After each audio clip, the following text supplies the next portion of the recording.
Next naman po sa growth stage is economies of scale.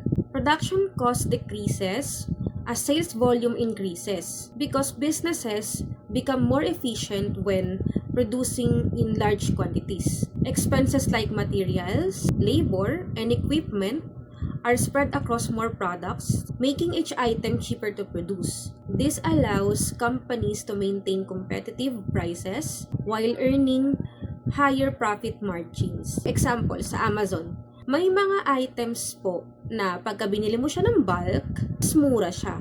Example, si seller ay isang marketplace seller sa Amazon, tapos private label siya.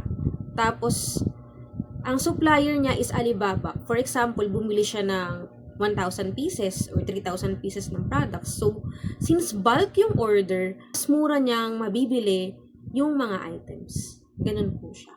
Kaya technically, mas mura niya rin na maibebenta yung mga items na yun. Okay?